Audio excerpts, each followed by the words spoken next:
Please मेरे लिए आवाज़ उठाएं। मुझे पता है इस प्रेस कॉन्फ्रेंस के बाद मुझे ख़तरा है और मेरे साथ कुछ भी हो सकता है। मैं बार बार यही कह रही हूँ कि मुझे अगर किसी भी किस्म का कोई नुकसान पहुँचा तो उसके ज़िम्मेदार चाहत साहब है। मैं नहीं चाहती कि मैं आमिर लियाकत की तरह कोई ऐसा कदम उठाऊँ। मतलब मैं जीना चाहती हूँ, मैं अपना करियर बनाना चाहती हूँ, लेकिन मेरी ही फ़ोटोज़ को लेके जो मुझे जलील किया जा रहा है, वायरल करके मेरी इज्जत उछाली जा रही है, डिफेम किया जा रहा है। चाहत साहब को कभी भी नहीं चाहते थे वो कि उनके अलावा किसी को फेम मिले। वो हमेशा से यही करते आए थे। ये पहली बार है कि उनकी पहली किसी मॉडल को फेम मिली है और वो मैं हूँ। चाहत साहब को ये बात बिल्कुल भी हजम नहीं हो रही। जान, आपको ये चीज़ कंफर्म है कि आपकी जो पिक्चर्स वायरल हो रही हैं कुछ वो नहाने की, उसके अलावा आप कह रही थी कि मुझे कोई कॉल्स भी आ रही हैं, मुझे थ्रेट्स वगैरह भी दिए जा रहे हैं, क्या आपको कंफर्म है कि इसके पीछे चाहत फजील खान है? मेरी वो फ़ोटो इतने टाइम से कभी वायरल नहीं हुई है। इस मुकाम पे जब मैं मेन स्ट्रीम पे पहुंची हूँ, मुझे इज़्ज़त मिली है, मुझे ट्रोल नहीं किया जा रहा।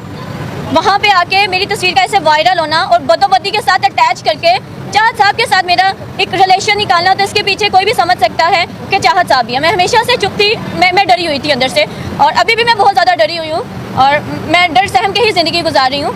तो मैं चाहती हूँ कि प्लीज़ मेरी आवाज़ बने ताकि मैं अपना ये डर ख़त्म करूँ और मैं आगे बढ़ सकूँ। पहले जो 5 गाने थे उनका मुआवजा मुझे सिर्फ चाहत साहब ने एक रीत डाली हुई थी 5,000 रुपये की। जितने भी गाने थे वो 5,000 रुपये पे करते थे। ये गाना बहुत ज़्यादा वायरल किया है और आप लोगों के सामने मैं आई हूँ, मुझे फेम मिली है क्योंकि चाहत साहब हमेशा फ्रंट पे रहते थे। ये पहला सॉन्ग है कि उनकी कोई मॉडल जो है उसको इतनी फेम मिली है और वो फ्रंट पे आई है।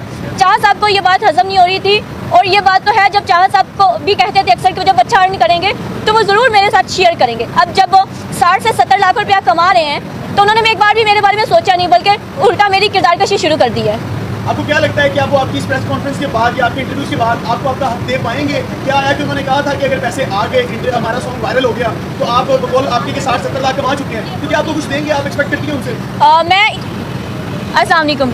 सबसे पहले तो मेरे साथ जितने भी लोग मौजूद हैं, मैं इन सबका दिल से शुक्रिया अदा करूँगी।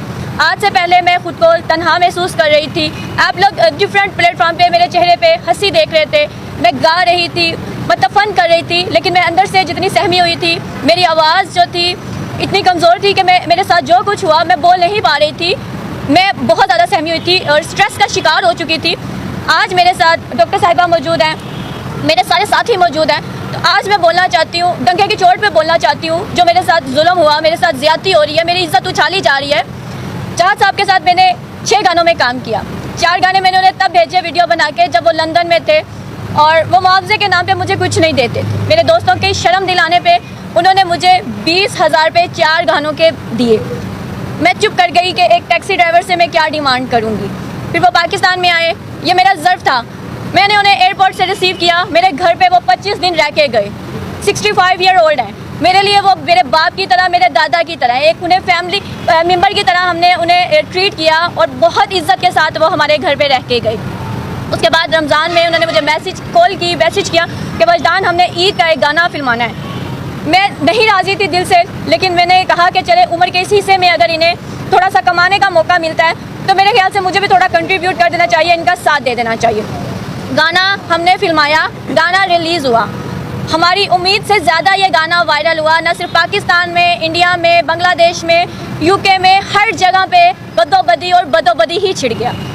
चाहत साहब के साथ ये था कि पहले गानों में वो इतना ज़्यादा नहीं कमा सकते थे, तो ये गाने में उन्होंने बहुत ज़्यादा कमाया, कोई 60-70 लाख रुपया कमा लिया। लेकिन मुझे मुआवजे के नाम पे सिर्फ 4,000 रुपये पे किया और 1,000 रुपया मुझे इस मद में दिया कि आप खाना खा लो। यानी शूट के बाद मैं जब उनके साथ एक 65 साल के बंदे के साथ जब नाच के मैं थक गई तो मुझे 1,000 रुपया दिया कि तुम इसको खाना खा लो, और उसकी भी वीडियो बना के सोशल मीडिया पे लगाई गई कि मैं खाने खिलाता था। खाने नहीं खिलाते थे, सिर्फ एक बार खाने की मद में 1,000 रुपया दिया और मेरी इज्जत उछाली गई।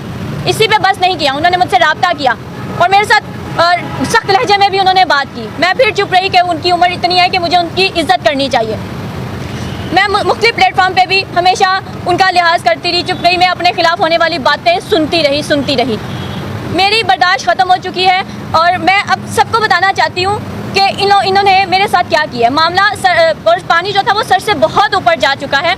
कुछ दिनों से मेरी एक तस्वीर जो कि बहुत पहले ही मेरे अकाउंट से अपलोड की गई थी, उस तस्वीर को इस गाने के साथ जोड़कर मेरे पे नामुनासिब इल्ज़ामात लगाए जा रहे हैं। चाहत के साथ मेरे जो मरासिम हैं उनको इस्तेमाल किया जा रहा है और कहा जा रहा है कि मेरे चाहत के साथ कोई रिलेशन था, कोई ताल्लुक़ था, जबकि सबको पता है कि मैं उन्हें हर इंटरव्यू में अपने बाप की तरह, अपने दादा की तरह समझती हूँ।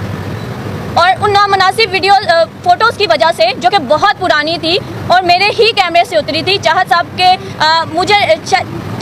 के कुछ लोगों ने चाहत साहब के कहने पे शायद वो वीडियोज़ जो फ़ोटोज़ जो हैं मेरी, वो उन्होंने वायरल करवा दिया, जिसकी वजह से मैं ज़हनी टेंशन का शिकार हो चुकी हूँ। स्ट्रेस आप लोग मेरे चेहरे पे देख सकते हैं। तो मेरी सबसे अपील है कि मुझे मेरा जो हक है वो दिलवाया जाए। जो पेमेंट उन्होंने इतनी कमाई है, मेरी वजह से मैं भी उनके साथ बराबर की हिस्सेदार हूँ। अगर उन्होंने गाना गाया तो मैं उनके साथ नाची, मैंने अपने एक्सप्रेशन दिए और इसी कॉन्सेप्ट की वजह से वो गाना बहुत वायरल गया कि एक दादा की उम्र का बंदा जो है उसके साथ एक छोटी सी लड़की जो है वो नाच रही है। चाहत साहब ने मुझे मुआवजे के नाम पे कुछ नहीं दिया, मेरे साथ सख्त लहजे में बात की और उसके बाद भी उनका बस नहीं चला। उन्होंने मतलब मुझे और ज़्यादा टेंशन देने के लिए अपने कुछ लोगों के साथ मिलकर मेरी एक पुरानी फ़ोटो उठा के वो बदोबदी गाने के साथ अटैच करके मेरी इज्जत पे हमला किया। मुझे अगर आज कुछ भी होता है